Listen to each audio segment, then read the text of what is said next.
Bonjour et bienvenue à cette vidéo qui fait partie de notre playlist formation de l'église baptiste de la Côte Basque. En septembre, nous allons étudier, d'ailleurs nous avons déjà commencé, à l'épître de Paul aux Galates et nous sommes donc dans le chapitre 1, versets 6 à 10. Je voudrais lire donc ces quelques versets. Je m'étonne que vous vous détourniez si vite de celui qui vous a appelé par la grâce de Christ pour passer à un autre évangile. Ce n'est pas qu'il est un autre évangile, mais il y a des gens qui vous troublent et qui veulent déformer l'évangile de Christ. Mais si quelqu'un, même nous, ou même un ange venu du ciel, vous annonce un évangile différent de celui que vous avons annoncé, qu'il soit anathème.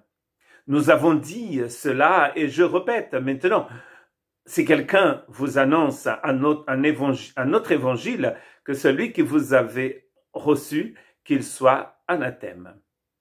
Maintenant, est-ce la faveur des hommes que je recherche ou celle de Dieu? Est-ce que je cherche à plaire aux hommes? Si je plaisais encore aux hommes, je ne serais pas serviteur de Christ. Galates donc 1, 6 à 10. Nous avons vu dans la première partie de cette formation comment Paul, déjà dans les salutations du début du chapitre 1, de ce chapitre que nous sommes en train d'étudier, il va donc annoncer l'évangile du Christ Jésus en disant que Christ nous a arrachés au péché. Christ nous a délivrés du péché. Et ici, il va continuer donc cette lutte, entre guillemets, pour l'évangile. Nous savons bien que la lettre de Paul aux Galates, c'est une défense de l'évangile. C'est une lettre qui a été écrite très tôt, hein, et donc cela veut dire aussi que les soucis ont commencé très tôt. Dès le début de l'Église, il va y avoir des personnes qui vont vouloir, comme il va dire ici plus tard, renverser l'évangile du Christ. Commençons d'abord par les Galates. Dans le verset 6, Paul dit qu'il est étonné de voir la vitesse. D'ailleurs, je dis que c'était tout le début. La vitesse par laquelle ils se sont détournés de l'évangile de la grâce de Dieu pour passer à un autre évangile. Et je voudrais analyser un peu le mot détourner. Le mot détourner veut dire transférer son allégeance. C'est comme un soldat qui se révolte, un soldat qui déserte. C'est aussi un changement de camp politique ou un changement de camp philosophique. Dans d'autres mots, c'est un renégat. Un renégat, pardon. C'est donc quelqu'un qui, comme ce soldat, il se révolte et il déserte. C'est ce qu'il est en train de dire ici. Je suis surpris de voir que vous êtes devenu un renégat. Je suis surpris de voir que vous vous révoltez et vous allez partir à un autre évangile. Plus tard, il va dire, il n'y a pas d'autre évangile. Écoutons ce que Paul nous dit à propos de cet évangile, justement, dans Actes chapitre 20, verset 24.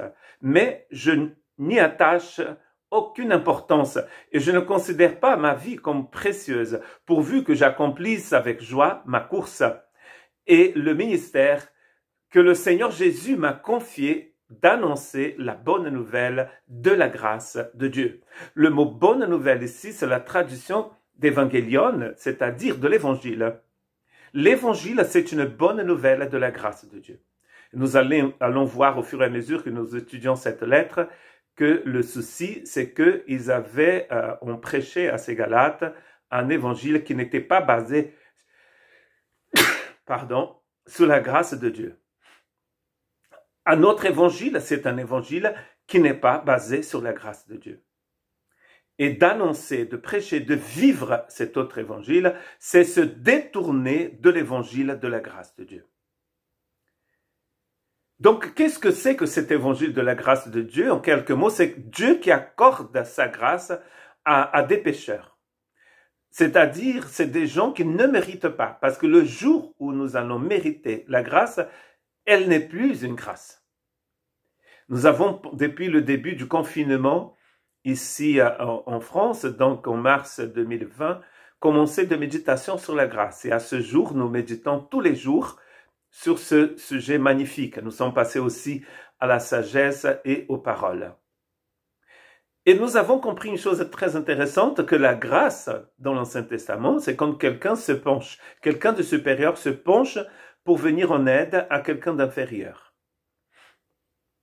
Et la grâce, c'est une faveur qu'on ne peut pas mériter. Donc de vouloir mériter la grâce de Dieu, c'est un blasphème, c'est impossible. On ne peut pas. Donc c'est ça ce message de la bonne nouvelle, c'est Dieu qui accorde sa grâce à des pécheurs. Comment Dieu le fait? Dieu donne son Fils pour mourir à notre place, comme nous avons vu dans la dernière méditation sur Galates. Dieu nous donne son Fils et ensuite nous appelle à lui. C'est la deuxième chose ici dans l'Évangile. C'est pas vous que vous m'avez choisi, dit le Seigneur. C'est Dieu lui-même qui nous choisit. C'est Dieu qui vous appelle. Ah, mais je cherchais le Seigneur depuis que j'étais enfant. Nul ne cherche Dieu, dit Romain. Si vous avez cherché Dieu, c'est parce que Dieu a mis dans votre cœur la pensée de l'éternité. C'est toujours Dieu qui vient vers vous d'abord. La troisième chose dans l'Évangile, c'est que Dieu nous a justifiés quand nous avons fait confiance en lui. Donc, trois choses importantes dans l'Évangile. C'est Dieu qui donne son Fils pour mourir pour nous. Dieu nous appelle, Dieu nous pardonne. Dieu nous justifie ou il nous pardonne. Donc, ça, c'est l'Évangile de la grâce. De essayer de gagner cela par ses propres efforts, par ses mérites, par ses œuvres. Anathème, dit Paul. Le mot anathème voulant dire être maudit, voué à l'interdit. Il n'y a pas d'évangile basé sur notre effort. Il n'y a pas d'évangile basé sur nos mérites. Et il n'y a pas d'évangile basé sur les œuvres. Chaque fois que vous pensez faire quelque chose pour recevoir un cadeau de Dieu, vous passez à côté de la plaque et vous êtes à côté de la plaque, vous allez passer à des milliers, des millions de kilomètres de l'évangile. L'évangile nous offre un cadeau. Et pour un cadeau, vous ne travaillez pas, n'est-ce pas? Le salaire du péché, c'est la mort, nous dit Romains 6, 23. Mais le don, le cadeau gratuit, c'est la vie éternelle, pardon. Je parlais en portugais. C'est très tôt ici, donc je suis encore fatigué. Donc, la grâce vous offre la vie éternelle. Le péché vous offre la mort. Le salaire, c'est un dû. Tout ce dont vous méritez par vos œuvres, par vos mérites, par vos efforts, c'est la mort. Vous pouvez travailler toute votre vie pour Dieu. Si vous ne recevez pas la grâce, vous êtes mort. C'est ce qui prêche l'Évangile. C'est vrai, l'Évangile n'est pas très populaire et l'Évangile n'est pas politiquement correct. La religion est politiquement correcte, mais pas l'Évangile. L'Évangile ne va vous dire jamais « vous êtes précieux comme ça, continuez sur cette voie ». Non, l'Évangile va vous dire « si vous n'êtes pas en Christ, vous êtes mort ». Si vous ne pardonnez pas, vous ne serez pas pardonné. Si vous n'aimez pas, c'est parce que vous êtes dans la mort. C'est ce que nous dit l'Évangile. Jean le dit. Ceux qui n'aiment pas sont toujours dans la mort. C'est vrai, ça c'est pas populaire, mais c'est une bonne nouvelle de libération. L'Évangile ne va pas dans le sens des poils comme ça. Pardon, ne va pas dans le sens comme ça. C'est toujours comme ça. Ça nous embête, hein, n'est-ce pas? Mais ça nous libère. Le mensonge ne vous rendra jamais libre. Jésus est la vérité. Et Paul, bien sûr, il n'est pas content.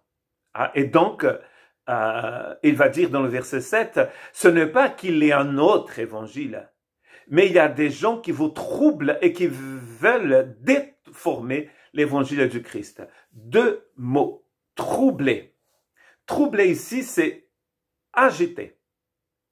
Vous voyez, c'est comme si on secouait un arbre, on agite l'eau, on agite les choses. Ces gens veulent troubler, donc ils agitent les choses.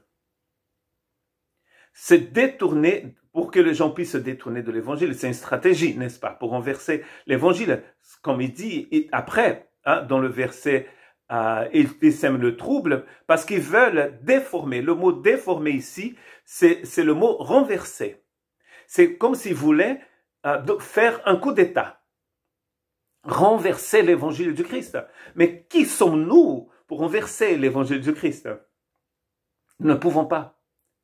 Mais si quelqu'un, dit Paul dans le verset 8, même nous, ou même un ange venu du ciel, vous annoncez un autre évangile, un évangile différent à celui que vous avons prêché, qu'il soit maudit ou anathème, voué à l'interdit. Donc il n'y a pas d'autre évangile. Les gens, c'est vrai, certaines personnes, comme c'était déjà le cas il y a presque 2000 ans, ils voulaient renverser l'évangile du Christ. Et en le faisant, ils agitaient les choses au sein de l'Église. Je ne sais pas si vous avez déjà remarqué que les pires ennemis de l'Église ne sont pas ceux de l'extérieur, sont ceux de l'intérieur. Ce sont les hérésies qui menacent la vie de l'Église. Ce n'est pas l'État qui persécute l'Église qui va détruire l'Église. D'ailleurs, personne ne détruit l'Église du Christ. Mais ce qui sème le trouble dans l'Église, ce sont les faux enseignements. C'est de son sein même que l'Église est détruite, pas de l'extérieur. Et Satan le sait. Vous voyez que dans le Nouveau Testament et dans toute l'histoire de l'Église, comme a dit, donc, je pense que c'était Tertullien, un père de l'Église, qui a dit que le sang de martyr était la pépinière de l'Église. Si ce n'est pas Tertullien, c'était un autre, vous allez me corriger peut-être. Mais la pépinière de l'Église, c'est le sang de martyr. Tandis que les hérésies ne produisent rien de bon. Et de prêcher un autre évangile, c'est un fait d'essayer de renverser l'évangile du Christ Jésus. Qu'est-ce que Satan donc utilise pour détruire l'Église? Il utilise le péché de chacun et bien sûr les fausses doctrines. Le but, c'est d'annuler la croix, n'est-ce pas? Les effets de la croix. Satan ne va jamais, mais jamais prêcher l'évangile du Christ. Donc chaque fois que vous entendez Satan parler par la bouche de la religion, par la bouche des faux docteurs, c'est pour annuler la croix du Christ. Il va jamais faire la pub pour la croix, jamais. Mais il n'y a pas de victoire, il n'y a pas de salut sans la croix. Le verset 9, Paul dit, nous l'avons déjà dit, et je le répète maintenant. Si quelqu'un vous annonce un autre évangile, qu'il soit anathème. Maintenant, est-ce la faveur des hommes que je recherche? C'est vrai que c'était pas populaire. Peut-être on a essayé de lapider Paul, mais vous savez très bien qu'ensuite, des années après, ces mêmes personnes, ces mêmes faux docteurs, ces judaïsants, vont donc dénoncer Paul, vont envoyer Paul aux Romains. Paul va aller en prison, tout simplement parce qu'il disait la vérité. Le même Paul, dans 2 Corinthiens 5, 18, dit ceci, et tout cela vient de Dieu, qui nous a réconciliés avec lui par Jésus-Christ et qui nous donne le ministère de la réconciliation. Tout cela vient de Dieu.